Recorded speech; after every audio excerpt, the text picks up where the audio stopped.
Chapter 18 The Escape. The leaders of Makkah had made their plan. They decided that one man from each tribe would strike M at the same time. That way, no single tribe could be blamed for his death. M's family would not be able to take revenge against all the tribes at once. That night, the chosen men gathered outside M's house. They waited for dawn. They sharpened their swords. They were ready to strike. But M was not inside. Earlier that evening, M had asked his young cousin to sleep in his bed and wrap himself in M's green cloak. "Sleep in my bed tonight," M said. "No harm will come to you." Then M left the house. God helped him slip past the men who were waiting outside. They did not see him. He picked up a handful of dust and scattered it over their heads. Then he walked away. The men did not even notice he had gone. M went straight to the home of his closest friend, Abu Bakr. He was among the first to believe in M's message. "God has given me permission to leave," M told him. "Will you take me with you?" Abu Bakr asked. "Yes," M said. Abu Bakr wept with joy. He had been waiting for this moment for so long. They slipped out of Makkah at night.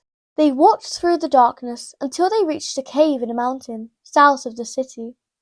They entered the cave and hid. The next morning, the men waiting outside M's house grew impatient. They burst through the door and found Ali sleeping in M's bed. "Search every road," they shouted. "Look in every cave. Bring him back." A group of trackers followed M's footprints all the way to the cave. The footprints went in, but none came out. They suspected that M might be hiding inside. But Abu Bakr was trembling with fear. "We are only two," Abu Bakr whispered, "and they are many." M placed a hand on his friend's shoulder. "Do not be afraid," M said gently. "God is with us." Just then, a spider began weaving its web across the entrance of the cave. A dove built a nest and laid eggs. When the trackers looked inside, they saw the web in the nest. "No one has entered this cave," they said. "The web is unbroken. The nest is undisturbed." They turned and left. M and Abu Bakr stayed in the cave for 3 days. When the search grew less intense, they came out and continued their journey. They had a long road ahead. Yathrib was over 200 miles away. The desert sun was merciless.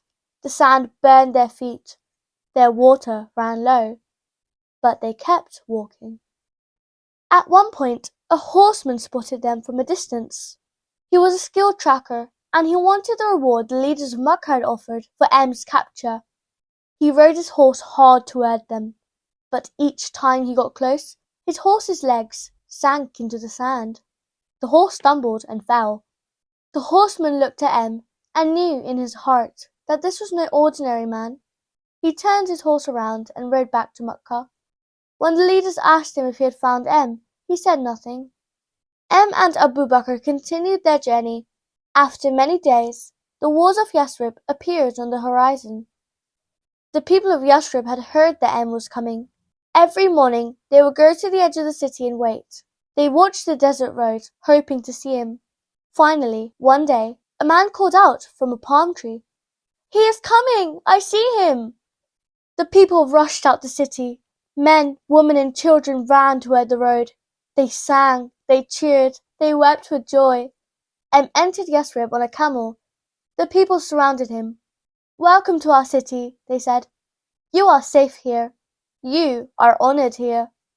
Children threw flowers in his path. Women sang songs of welcome from the rooftops. Men held the camel's reins and guided it through the streets. M looked around at the faces of the people who had opened their arms to him.